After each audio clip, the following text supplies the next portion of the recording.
We're back. We're doing another interview, and this time I have Darran Robinson. Darran, That's me. Yes. Hello. I'm Dan Robinson, and I'm originally British and living in Los Angeles now, and working as a graphic designer and publisher. awesome. Now, you were telling me a little bit before that you said you went to college, or did you not go to I did. college? Yes. Yeah. Yeah. Yeah. Yeah. And originally it was fine arts. Yeah. So instead, I when I was younger, I didn't really know exactly where I was going. I'd already started doing some semi. I mean, you can call it professional graphic design work simply because people had paid me to do graphic design work, so it's professional if you want to call it that. Previous to even graduating and stuff like that, as well as photography work. I was also studying photography. I was a photographer for almost 20 years as well, in different fields. So yeah, I never knew exactly where I was going. I kind of was a jack of all trades. A lot of people knew me as like that. You could go to me for a lot of different creative things. And so when I went to college, fine art felt like a way of covering all of it, if you know what I mean. Right. Because I even did a bit of filmmaking, bit of animation, all sorts of stuff, just to see where I could land, you know. Yeah. I feel like a lot of us, like in the art, world, we try different things, and it's kind of like whatever ends up working out. We kind of just keep following it. Like I started doing some photography, first year of college. I was always into art, but yeah, the graphics, that was kind of my focus, my direction. So when did I you should have really? realized. Well, I was going to say I should have realized sooner because when I was in high school, we had a kind of a graphics class, which was nice. My school was I was very lucky. My high school, I didn't feel like it at the time because I was an asshole when I was a teenager. But the fact is though that my school was well equipped for creative people like me, and I could have been in a much worse position because having spoken to many of my peers and just friends and family members and stuff, they didn't have the same experience as far as arts and crafts and design and technology and everything else was concerned for me. Like we had an entire department dedicated to art and design in my high school, an entire building. It was amazing, and it wasn't like a fancy high school by any means. It was just a state, high school. I didn't pay for it, no private, nothing. I was on the public, public dime, but it had a really good roster of teachers as well. Even had a dark room, like a full-on dark room situation set up in a high school, which is not a usual thing, especially not in Right. England. Maybe more, I don't know, maybe more so in America, but I even was there, and because of my age, I think I was also able to be in school during a time when we had more. What's the word? What do they call it? I know because in England we would call it like a what's the kind of college you go to where you learn more of a craft instead of more of a thing you can put into the real world real quick, like a Oh, like a trade school, like technical grade school. college. Thank you. Yeah, exactly. Yeah. Yeah, so you could have gone in that route of certain parts of my school, but they allowed you to go a creative version of it too if you wanted to. So I was able to take what we call design technology and graphics, but and art and design and photography all in high school during my like last years while I was kind of building what I wanted to do beyond high school, and it was great because I could then learn more than just the art disciplines. So I was able to go learn some woodwork, learn some metalwork. I learned to weld, I learned to forge, I learned to build stuff out of wood. In fact, I just built a bed for us right now because we bought a new house and we Wow. really like we love mid-century stuff, we love vintage stuff, but we couldn't decide on what we wanted, and we couldn't find anything we could afford either, to be blunt. So I said, you know what, then I'm going to design it myself. So I designed an entire bed from scratch, and I built it from scratch, and I'm super happy with it, and it's really working out well and stuff. And I'm glad I learned those skills at high school. And I worry that kids nowadays don't really necessarily get Oh yeah. quite the in-depth, like I guess you call it shop class over here, right, for that kind of stuff, or you Yeah. used to. Yeah. Yeah. There's some people I speak to some kids, like I got a good friend of mine. He's I think he's probably I've just turned 12, I think he is now. And I was talking to him, and he doesn't get to do any of that cool stuff. Like there's no welding machines and forges in his school. It's Right. like it's all just computers and iPads, and it's like, oh Yeah. man, that's so sad. So, Get your hands No, dirty, kid. yeah, it's interesting. Like, that sounds a lot like the high school that I went to. Like, it was a big high school, but like we had woodworking, we had metalworking, different stuff like that. Mm. But when my parents went there when they were younger, they had like an automotive class. Like, I wish I had that. Like, a lot Oh of the yeah, totally. automotive stuff is so useful We when you get we older. got semi lucky. We got one year was a really cool thing happened. So there used to be a company. Now a lot of American people get confused with this. So not Range Rover and not Land Rover, which are the same company, but nothing to do with them. There was a company that was just called Rover, and they Hmm. went bust years ago. And for I don't know why they did it this year, but there was like some kind of challenge thing where they gave us like a go-kart, like the one, like exactly the same as the ones you get here, and you go and do it at the indoor track or outdoor or whatever. Pretty powerful little two-stroke motor in the back, whatever. This one had like off-road tires and stuff. But the challenge was we were allowed to split into 5 teams and build 5 things to add to it and Yeah. like make it better. And so like one team did like really cool like front fenders and stuff out of fiberglass. Someone did like mud guards and stuff, and we did a full on roll cage, like it's really wicked roll cage and stuff on it and stuff. So that was kind of fun, and we got to learn all that stuff, like 15 years old or whatever. But we never got to do an automotive class, but I was lucky because we'll get to that in a minute maybe. But I kind of fell into learning automotive myself later on in life anyway, when I took a little break from the creative world and went into something very, very different for a while. So, but we can Okay. get there. So what was like the first like job or project where you were like, oh, I want to do more graphic design, or what was like the first step, would you say, when you were like, okay, this is where my career's heading? Well, I did a lot of little things, little band posters and flyers and stuff like that when I was in my teens, for sure.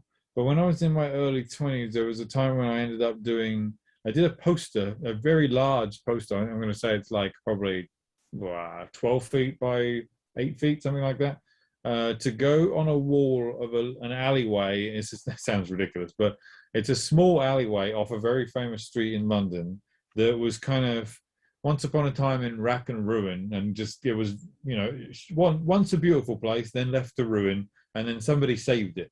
So the man that saved it was very proud of what he'd done, and his accomplishments and stuff, and he decided to ask me to design a big huge like kind of historical information poster kind of thing to put up on the wall in the entrance to it, to show his accomplishments, show what it used to look like, all the kind of stuff. It's not even the greatest thing to go see it now. I'm embarrassed of the design work. It's awful.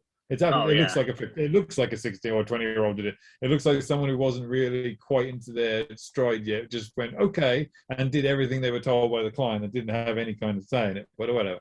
But then when it was printed on the wall of this street with literally millions of people passing by every year, and it had mine like a little tiny inch wide thing at the bottom that said "By Darran," and I was like, "Oh, that's pretty cool."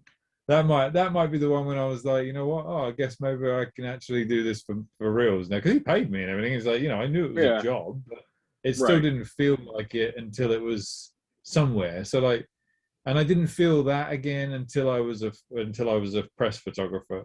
Because it's weird, because I guess it's like I guess my it's kind of shitty, really, isn't it? But my accomplishments are all based on like seeing an end result to something, like Oh either yeah. in physical form or seeing it being shown somewhere. As a photographer, seeing my on a website or on a newspaper or a magazine or whatever it might be, or calendar, whatever it might, end up Yeah. being.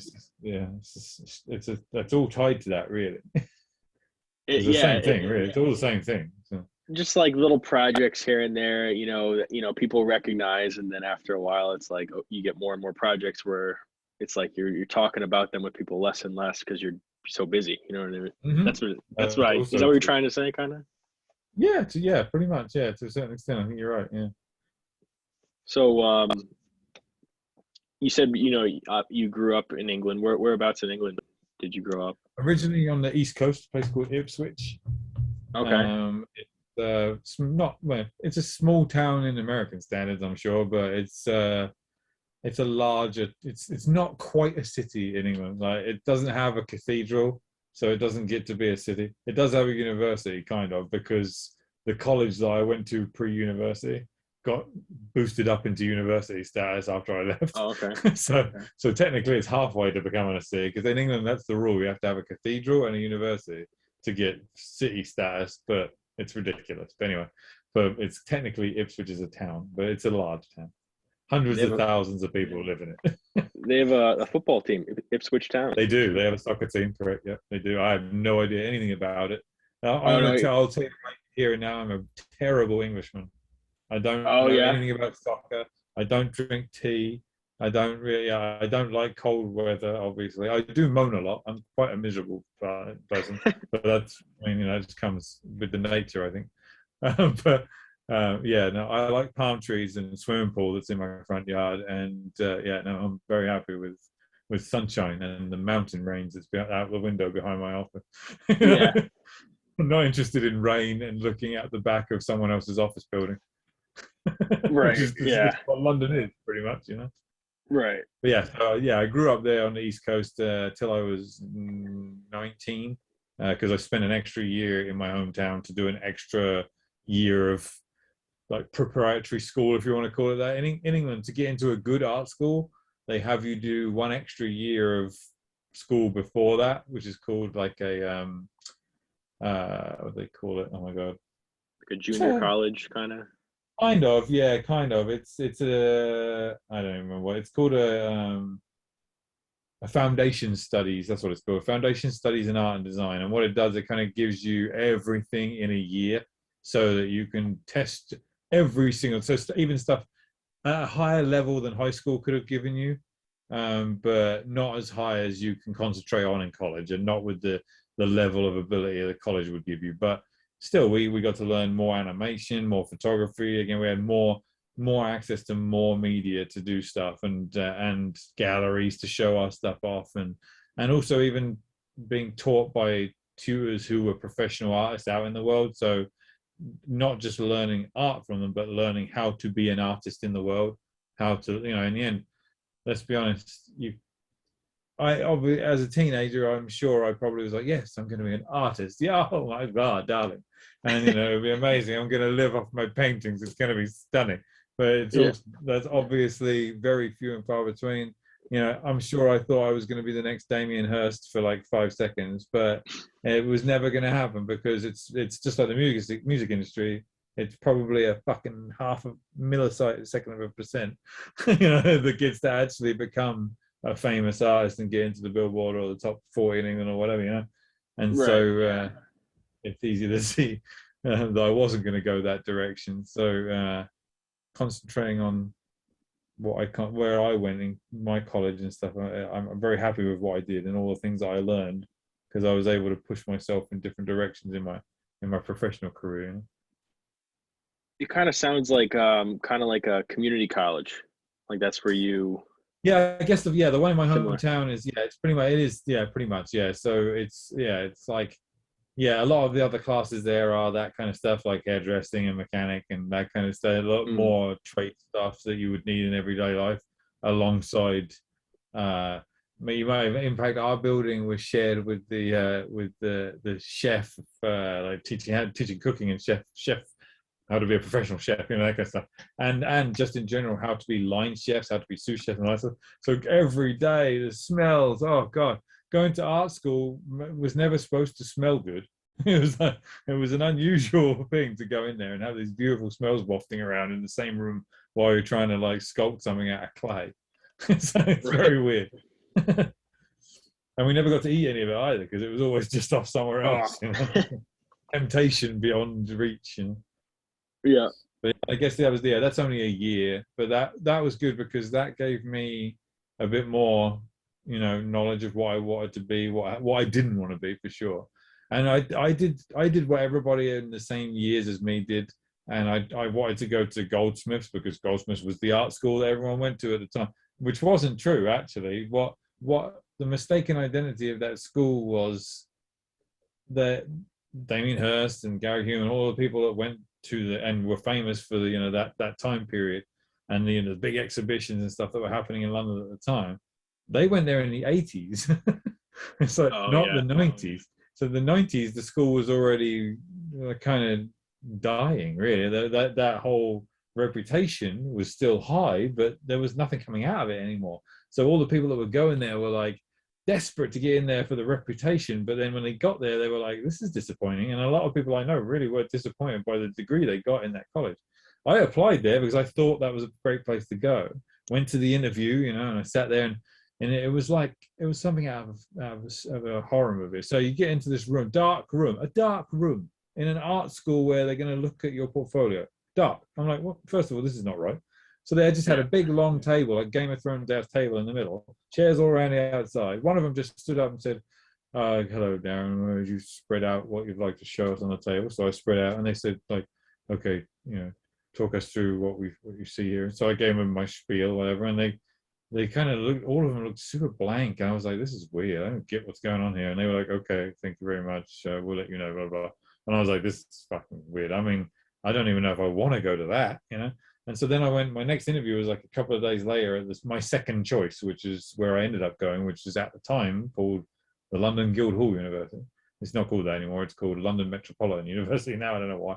I think it merged with another one and just Oh, changed okay. the name. So I went to the interview for that, sitting in the hallway, and bearing in mind I was a bit of a skater boy, I guess. I didn't actually skate. I can't stand on a skateboard for love nor money, but I did have big baggy wide khakis and Vans flats and baggy shirts and all of that stuff, and a chain off my belt and all the things that a good 90s teenager should have had. And so I was sitting there in the hallway of this college, and a guy walks out, board shorts, chain on his belt, like t-shirt, like baggy t-shirt, baggy overshirt over the top of it, Vans sneakers, the same something. He was like, hey, what's up, man, come in. And so I'm like, cool. We walked in, sat down. He's like, oh, what's up? I can't remember his name now. And he's like, I'm so and so, how you doing? And I'm good. He's like, oh, you want to show me what you got? So he's like, man, this stuff's cool. And we're going through, we're chatting about it and stuff. He's like, what do you want to do? What do you want out of college and stuff? And so he was great.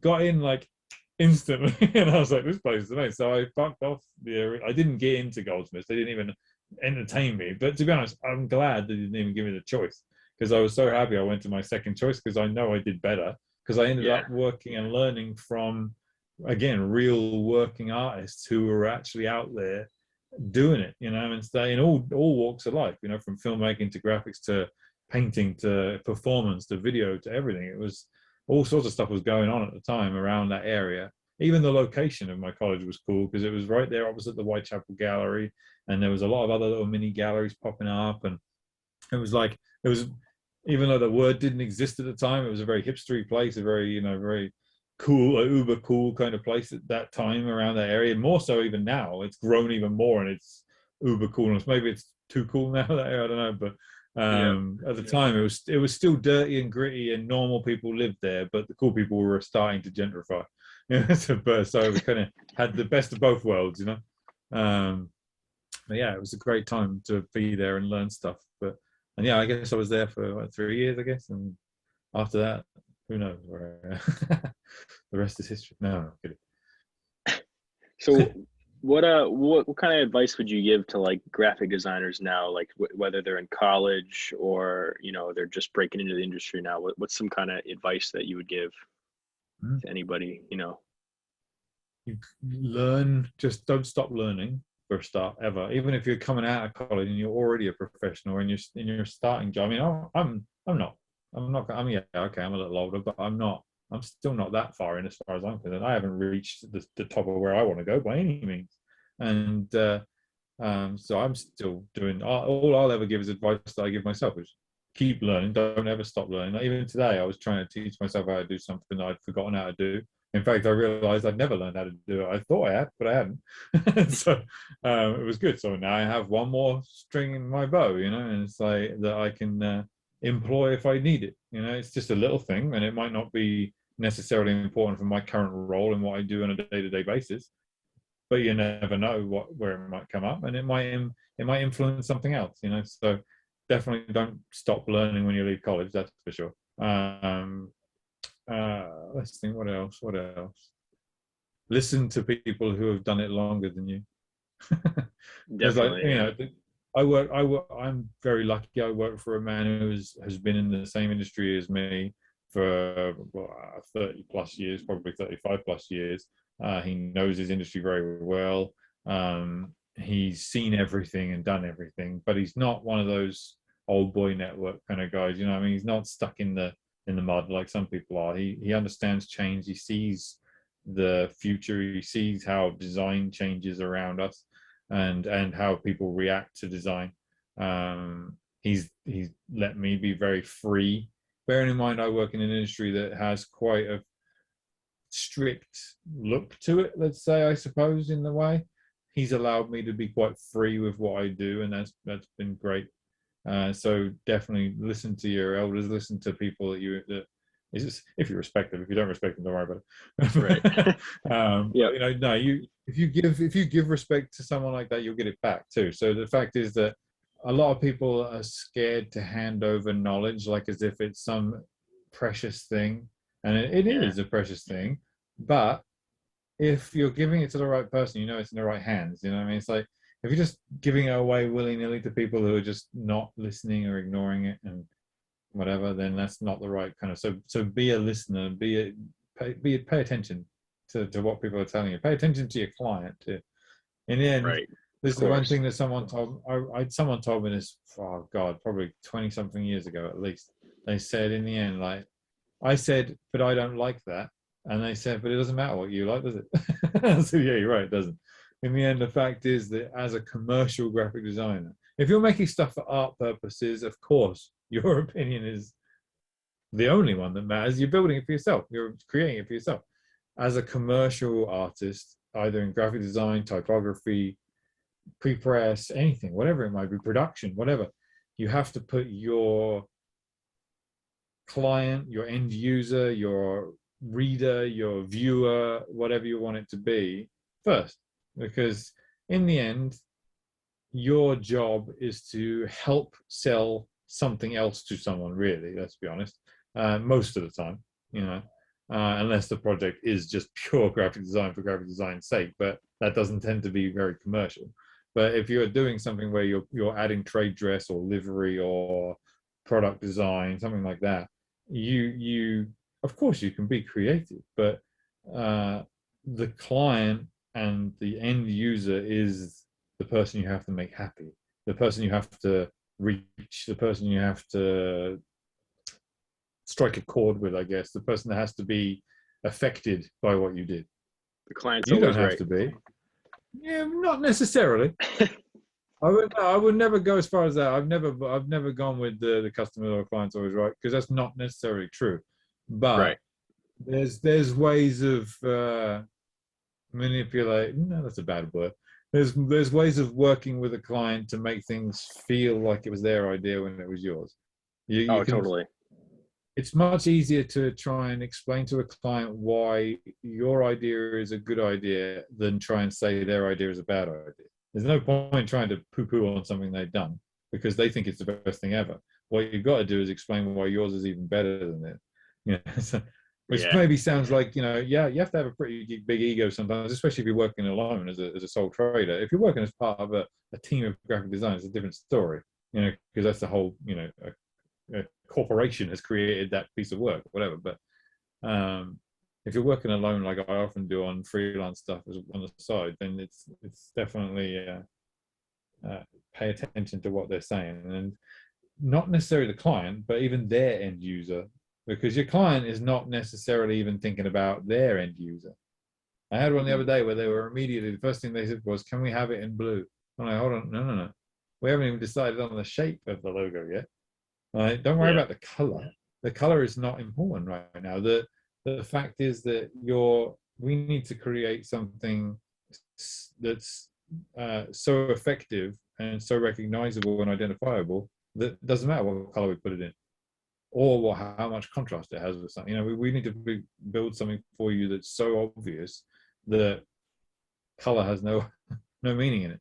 And they suddenly were like, oh, okay, I get you. And they slowed down and they were like, okay, now, all right. And then everything else from then on, I showed them in black and white, and that's it. A black and white one and a white and black one, just to be able to prove a point that that's it. And that's how I've always been. Is start with, it doesn't have to be black and white, but Yeah. monochromatic at least, definitely. I'm sure they teach all this stuff in school. I don't know. They didn't Oh to yeah. me. So I didn't go to graphic design school, so I learned this stuff by listening and and just being Yeah. me and doing my work, and pulling from people like my boss and things like that, where anyone I could listen to. So I guess Which that's the is biggest piece of advice, isn't it? Listen, just listen. yeah. No, that's interesting. Like, because I did graphic design, my 2 of the 4 years of high school, and then I pursued it into community college and then, university. So it's just kind of interesting that you picked up on stuff, went through it, but I've been taking these classes, kind of bit by bit. Yeah, look, Um, you've probably learned more in this than I'll ever know. But the fact is, when I need to find something out, I will find it, and I'll figure out how to master it as quickly as I possibly can. That's my skill, is that I'm a right. quick learner. So and the old dog's new tricks doesn't work with me because you can teach me new tricks, and no, well, not all of them. I'm not gonna claim I'm some kind of savant, but like when it comes to new software, graphic design stuff, whatever, it I'll get it. I'll get you. Yeah, I'll get you there. One way or another, if something new comes along, like even the other day, I was trying to learn Blender, the 3D software, because I'm not a 3D artist by any means. And having played with it for a couple of weeks, I'm not going to be one either.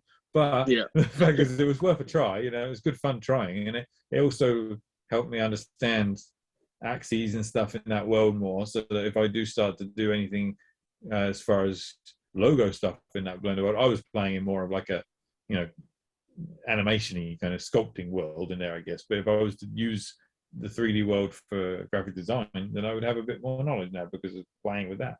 You know, yeah, absolutely. Or I'm sure. Yeah, what's the? I was going to say that I've probably forgotten more than I've ever learned, but I don't think I Oh ever yeah. learned that much. I never really did learn that much in the first place. I'm a terrible Um, example. Somebody else asked me to chat once about a very specific thing that's close to my work for a thesis that he's writing. Yeah, he's actually doing a degree in something, or sorry, a PhD in some, or no, a master's, I'm sorry, in something so specific, it's crazy. But something, really. the thing that I do for a living, he's doing a degree or a thesis on exactly that. And it's like, wow. And the knowledge he has is unbelievable. And chatting to him about it and stuff, he was like an hour or so into the call, he was like, "How long have you been doing this for?" And I was like, "Officially, like 4 years." And he was like, "What?" It's like, because in the end, the current position I hold has only been about 4 years doing what I do. But as far as him, he's been, he's in his, I think he's older than me. I don't know how old he is, so I'm not going to try and claim I know, but he's older than me.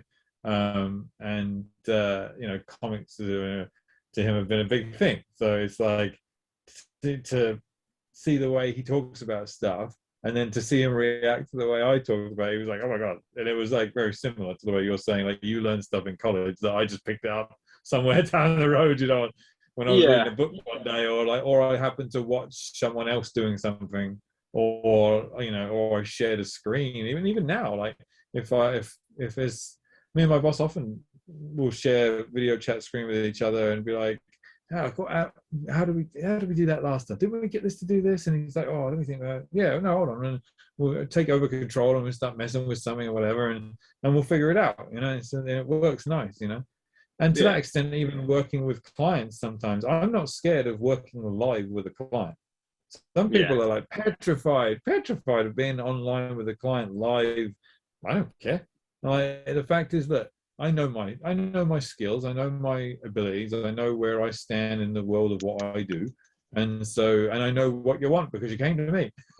So the Yeah. fact is, like, if I want to, I could create something right there live with you if you want, and it's fun doing it too because it then becomes a collaboration. Oh, Sometimes it doesn't totally. work so well. I've had times where it doesn't work so well, where they think they're collaborating, but what they're really doing is kind of neutering the The the design puppy. process. You know what I mean? So it's really Yeah. starting to become something, and they're just reining it back too early in the process, and that's where it can become damaging. But it's still sometimes good fun to have a little live design time. Oh, totally. I think some of my best work has been you know, with a client live and they're kind of like, you know, watching me do it. Other clients I've kind of worked with and I'm like, okay, this is definitely somebody where, you know, when I meet with them, I'm going to have, you know, 4 or 5 designs like, okay, this is what I have. And then they kind of pick and choose different elements. Yeah, But yeah, yeah, no, yeah, yeah, definitely read the room. Definitely, always when it comes to clients and stuff, for sure. I mean, you're gonna always make sure that you know who you're pitching to, for sure. Because definitely. yeah, I Yeah. mean, it's weird, and there's no, you can't see it because it's blurred. But there's a huge poster from season 2 or 3 of Mad Men on my wall, like a big, huge advertising poster that was put out for it. You know, where Don's just sitting in his chair up to his waist in water, and so. But that show teaches you a lot about pitching because they do. Yeah. He's very good at it. Obviously, they're all very good at it in that show. But obviously, it's written very well. Real life doesn't necessarily happen like that. But the fact is, though, the passion behind those pitches and stuff is actually quite useful. You know, when Oh you're yeah. learning how to do stuff. You know what I mean? So I Yeah. suggest that anyone who wants to, especially if they're in the advertising world, as much as the show is more about the the misogynistic lifestyle of Don Draper, there is definitely, you do get to see in the inner workings of what they claim the advertising creative world was like in the 60s, so, or late 50s, early 60s, whatever. So that's worth a watch for sure. Yeah. Definitely. I've actually never watched it before, but now I'm definitely going to check it out. So, I'll definitely do. Yeah, it's interesting. A lot of people can't get on with it. A lot of my friends are like, "Oh, it's so slow," and it's like, I get that, but once you really get, because I mean, it's an amazingly well written show. In the end, if you think about it, it's like it's about advertising men on you know Madison Avenue, where the mad comes from in Mad Men, yeah. and the premise sounds awful, really, when you think about it. But from the moment you realize when the thing that will get you hooked is the end scene of episode 1. As soon as you see that scene, and you suddenly realize what the show's really about, you're like, oh, then you'll be in. I promise. Okay. Just All right. Yeah. wait I'll for the definitely be wait checking it because out. you'll watch the whole first episode completely oblivious to something, and then at the end of the show they reveal something, and they're right there in the end of the first episode, and that's the end of the episode, and you're like, ah, shit. I mean, I didn't see it coming. I didn't see it coming at all. I didn't even think it. I didn't even wasn't even worried about it, But I still remember that feeling of going, oh yeah, well done. I didn't see that coming at all. So yeah, it's not like a twist or anything like that. It's not like that Okay. kind of thing. It's not. Yeah. But you'll see. I won't spoil it Okay. in case anyone else has seen it. Right. Yeah, Um, great show. Great show. Definitely. real quick, do you have any like horror stories with you know doing freelance work? Because every designer I talk to, they have some crazy client they've worked with, some crazy internship they've done, where you know you go into it and you're like, oh, this is gonna be cool, and then you're like, whoa, what is happening? Do you have any stories like that? uh, Not specific ones, more so like I did a lot of work with a very close friend of mine, and that's never a really great idea. Like not working as in he was my client, as opposed to working together on a project. More than happy to work with other peers and creatives on a project for sure, but to work with a friend as a client can be difficult. Obviously, financially, it's difficult because how do you explain how much you're worth to someone who you're friends with? But not just that, it's also, they feel like, I guess, they have more right to direct you than they would normally as a paid client, or as a fully paid non-mates rates client, as we would call it in England. That's difficult, and it's not like we hate each other afterwards or anything like that. It's just that it was always a chore to get to a final result.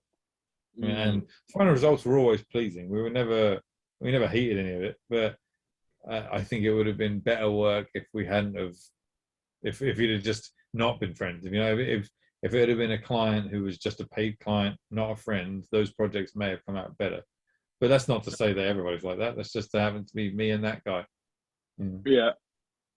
Who knows? I've not been in that similar experience with anyone else. So I mean, to be honest, in my current day job, I'm always constantly battling egos and Oh talents and yeah. things like that to fight for what I want, and in, I guess, in a world that is quite highly strung as far as its visual identity is concerned. So But I would never call any of them nightmares though, because in the end, they're all talented people, like I'd like to think I am, and they're all creatives, and they're all on the same level as me because we're all doing the same thing. We're all there to do one job and put out one product together as a team, and it's nice feeling to do it too. It's a nice feeling when everyone can pat each other on the back when you see something successful come out at the end of it too, and you know your part of it is there, and their part of it is there, and that person's part of it is there, and it's all very obvious the who did what and where and how it came out, and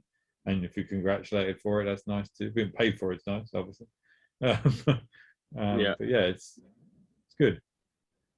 So, you know, with COVID and all that, we've seen a lot of like, the industry change. How did, we talked a little bit about this before, but like, what was it like your point of view where all of a sudden, the world's changing and where do you see the industry changing, going forward? Like, do you have any thoughts about that? I think it's a difficult one because I've tried to think about it. I've tried to look forward to see what's going to happen with the overall industry of graphic design or design in general. Really, I mean, and it's really difficult because trends now.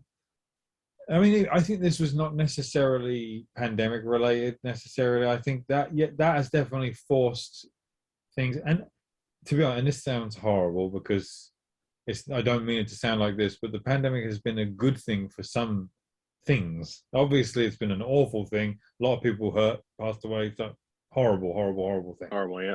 But some good has come from it. Remote being one good thing, in the fact that voices that weren't necessarily able to be heard before from parts of the world that weren't connected, from places that just from communities that couldn't necessarily get to where they needed to get to have their voice heard or whatever, can be heard easier now.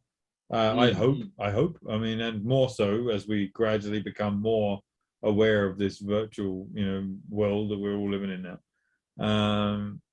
So I hope it's good. I hope, in a way, I can. It scares me though because it means that there's now a billion more people that can come after my job.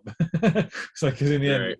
they don't have to live in the city where my office has been. Neither do I. Actually, I took advantage of not having to be there, and I moved away and purchased a place somewhere further away from there than I normally would. I can't commute back to my office anymore, Yeah.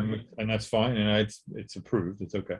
Uh, but the fact is now millions of people from anywhere can choose. Like, yourself, you're on the East Coast, I'm on the West Coast. The fact is there is a time difference, but if you're willing to work from noon to 8 p.m., then you can work West Coast hours if you want. Doesn't matter. It's up to you. Same the other way Right. around. If you feel like getting up at the crack of dawn, you can work the opposite way around. I ain't going to do that. So nobody asked me. I can barely get up at 5 minutes to 9 as it is. Let's be honest. Yeah. uh, but yeah, it's like, the way the world is now. I hope it's opened up so that we all get to see more stuff.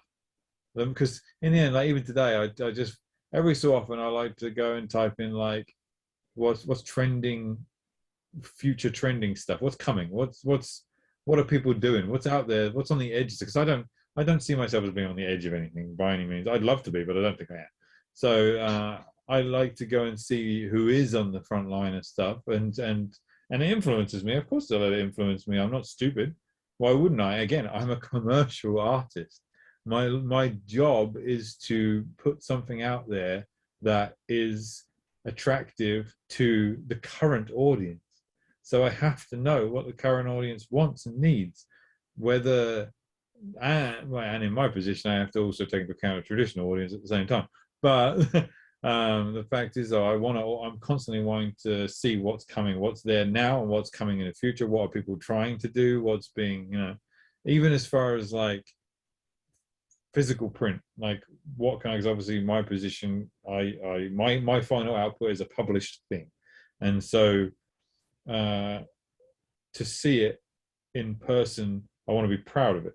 So I often try and push the limits of what the printers we use, the offset printing capabilities that we're able to employ throughout the printers that we have across the world, to do things that aren't necessarily done on a daily basis in the industry that I am. I try and push. I try and do new things occasionally. couple of things recently have been very successful, and I'm very proud of them.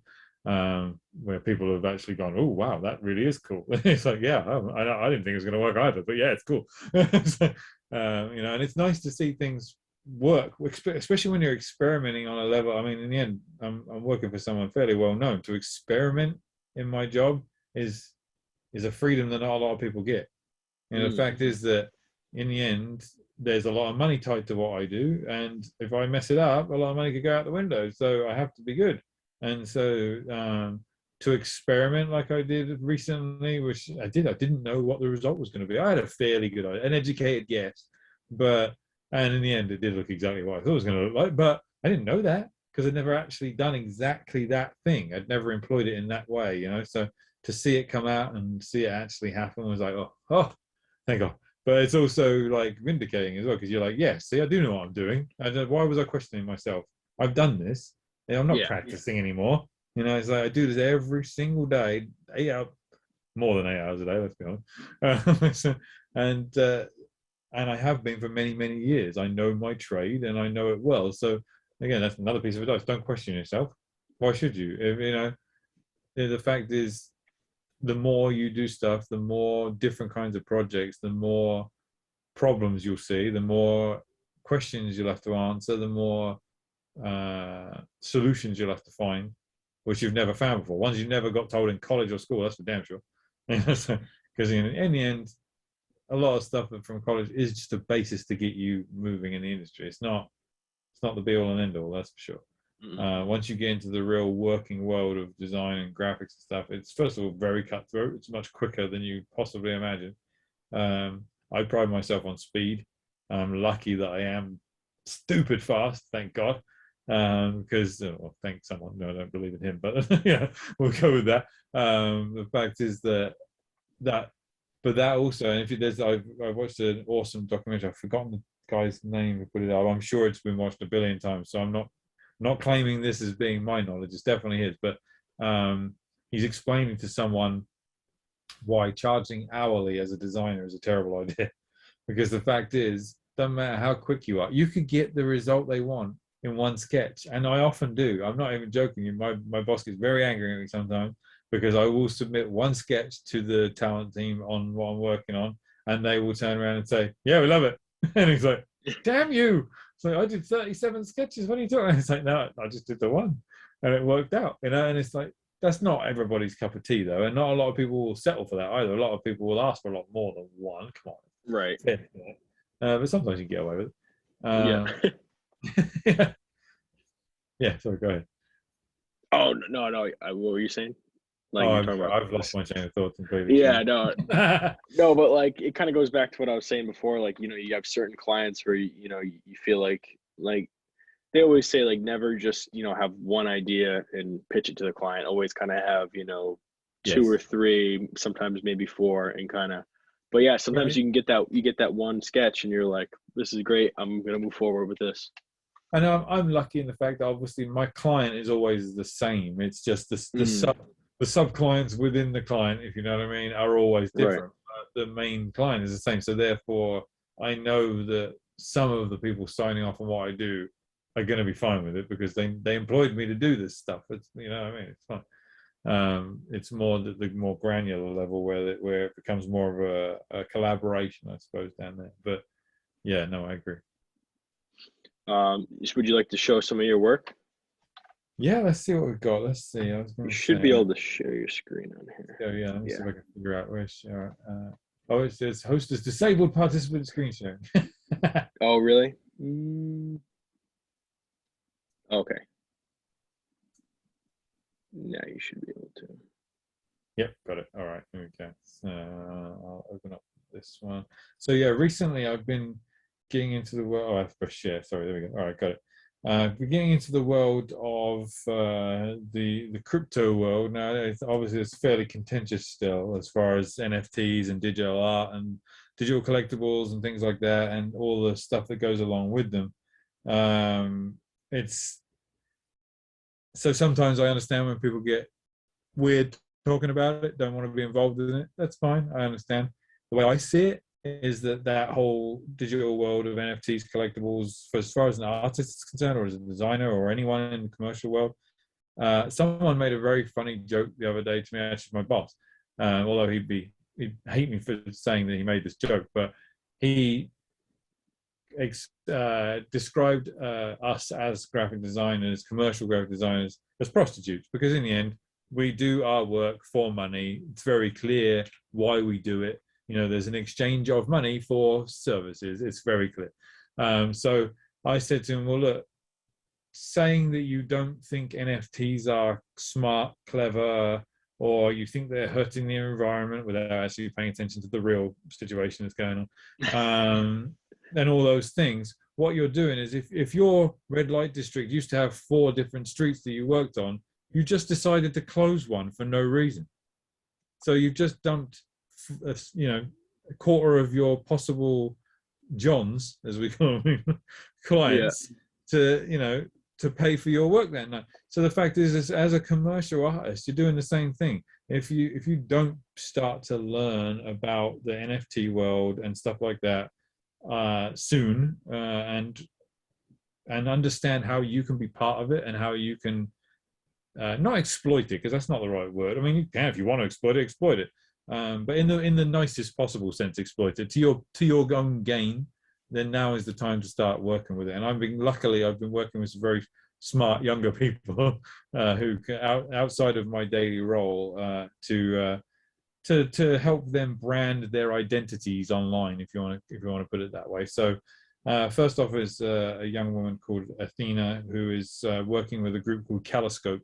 They're developing a kind of a metaverse where people are able to store their digital collectibles, NFTs, things like that, flat art, 3D collectibles, whatever it may be, in these sort of show spaces, these galleries, which also are NFTs and tokens themselves, and share them with everybody, and develop these beautiful spaces that they can personalize with themes and things like that. So it's really cool. So she's like the kind of she's about to become like the face of it, I guess, the interviewing face of it on YouTube and on their social channels. So she needed an identity. So she came to me. She, obviously, her name is Athena. She wanted something with a Greek identity to go along with her name and stuff like that. We went through a few, literally, to be honest, we went through 2 things. It didn't take very long to get to where we needed to get to with it.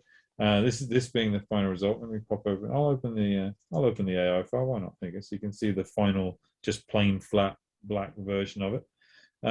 So she wanted an icon that would be clear. I led some of it, to be honest, in this case, because a lot of clients often don't know what they want. They're actually coming to you for guidance on what you think their client needs, or their end user needs. In this case, she obviously has a very specific audience in mind of people that are going to be listening to her talk or watch her talk doing these interviews with people high up in the crypto and NFT and collectible world and stuff like that.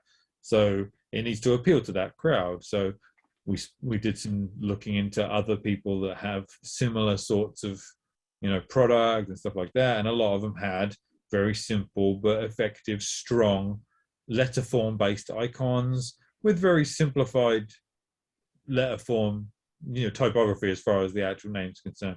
So we latched onto that immediately. I love that kind of style anyway. I'm very interested in that right now, and I love doing it. So it was good fun. We went through a few iterations. My first one probably was a lot more busy, I would call it. It had a lot more going on. I was trying to put a lot more of her wishes into there, because she listed off a lot of things. There was a lot of buzzwords, a lot of keywords in there that I tried to squeeze in the first attempt, which is a fair thing to try and do as a designer, because why not? But also as a designer, it's your job to cull it down. If someone's got the dreams of, it's the same. I went to get a tattoo recently. As you can see, I've got a lot of them. I went to get a new one recently, and a guy came in while I was having my work done. The classic guy. I want a turtle with 3 more turtles around the outside, with a compass behind it, with the wind blowing in the sea. And the artist is like, dude, how big do you want it? Fucking 12 feet? It's like, right. I can't do all that in a 3-inch space on your elbow. It's like, it's just not the way. So I was able to, second round of thinking about it, whether I was able to rein her back on her favorite elements of what we'd already gone through in that first one, what her favorite iconography of the Greek world is, and stuff like that. Obviously, she ended up with the wreath crown, the corn crown, whatever you want to call it, as a very famous thing. I love it. It works perfectly because it also works as a nice like kind of horn thing, which is a very strong shape, you know. It gives us a nice circular shape too, which means that even though the object is not actually circular, it fits very well into a circular shape, which I can demonstrate by getting rid of Illustrator for a second and showing uh, the the Oh social yeah. media icon version, which obviously, as you see, it fits really well into a circle as well.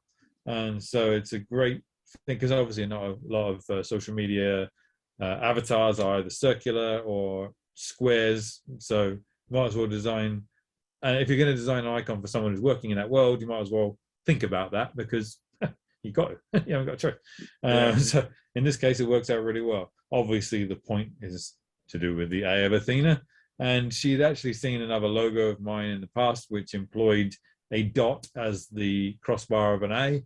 And she very much liked it and said, would I be able to employ, and had mentioned it. And so I employed it again in this trope again in this situation. And it worked out, and it worked out really well. And we're both very happy with this mark. It's a very clever mark. She unveiled it the other day. It's very simple. It's very clean. It's very effective. It does what it does. It shows exactly what she wanted to show. You don't necessarily need to have the letter form mark underneath it if you don't want to. You can stick with just the icon, but it is obviously it does have a standard, very plain and simple. I don't even remember what. This is where I'm terrible. Like my boss hates me because I don't ever keep live versions of anything. So I'm always like, what did I use again? I don't remember what font it is. I have no clue. The worst thing is when a client says, oh, I want to match the font. I'm like, oh, and I have to go back and think about it for a while. But that's what the font.com is for. So, Yeah, totally. yes, I've we'll used find that it plenty of eventually. times. Exactly. Or if you're lucky enough, it's still in your history, you know. So Yeah. you never know. But yeah, that's something I've been working on recently. It's really cool. And is there anything else? Let's see. I'm also the parent company that's she's working with as like the kind of ambassador for it, whatever. I'm also now working with them on a mark and logo situation too, but unfortunately I can't reveal that one yet because they haven't chosen one. So Yeah. once we get to round two, maybe we could chat again. Yeah. Yeah, this I haven't got a lot of private work I can show right now because unfortunately a lot of my day-to-day work obviously is again is under lock and key because it's months in advance of public knowledge. So I'm not allowed to share any of it, unfortunately. And I'm not, and mostly I can't even really talk about what I did in the past either. But it takes 2 seconds for someone to Google my name and figure out what I do. So Right. whatever. Well, hey man, this has been great. I'm really glad we finally got to chat. I've been Yeah. talking to you over social media for a long time now. You actually reviewed one of my portfolios a long time ago. Did I? Like Oh, cool. Sorry, I totally forgot. But that's awesome. yeah. No, it was like I think it was like probably like 2.5, 3 years ago. So Wow. yeah, you actually gave me a lot of good I didn't advice. deserve that respect at that point. I promise. No, you gave me some very good advice at the time, and Okay, yeah. cool. But What yeah, did this I'll has tell been me? great. What did I say? What did I say? I don't remember now. Come on, fill me in. I had a lot of photography in there. I had a lot of stuff. I had like some jersey mock-ups. I had like a lot of designs where it was like my spin on a like a pre-existing like popular design. Okay, yeah. Okay, Yeah, yeah. I probably said like steer clear of using other people's IP when pitching yourself as for try and come up with yeah, something fresh. So, yeah. yeah. No, And that you see, that the fact is, I work with famous IP, intellectual property for people who don't use acronyms on a daily basis, which is fair because I hate acronyms as well. So yeah, yes, and I work with some very famous intellectual property that's very well protected. It's old. It's older than 80 years, let's call it. You know, it has to be respected, and it's understandable that they treat it in such a way. So yeah, no, yeah, we have to respect what we do sometimes. Things like that happen. totally. Yeah. Well, yeah, man, this has been great. I really appreciate it. And I'll have Always, to have you on again and we'll talk more design. absolutely.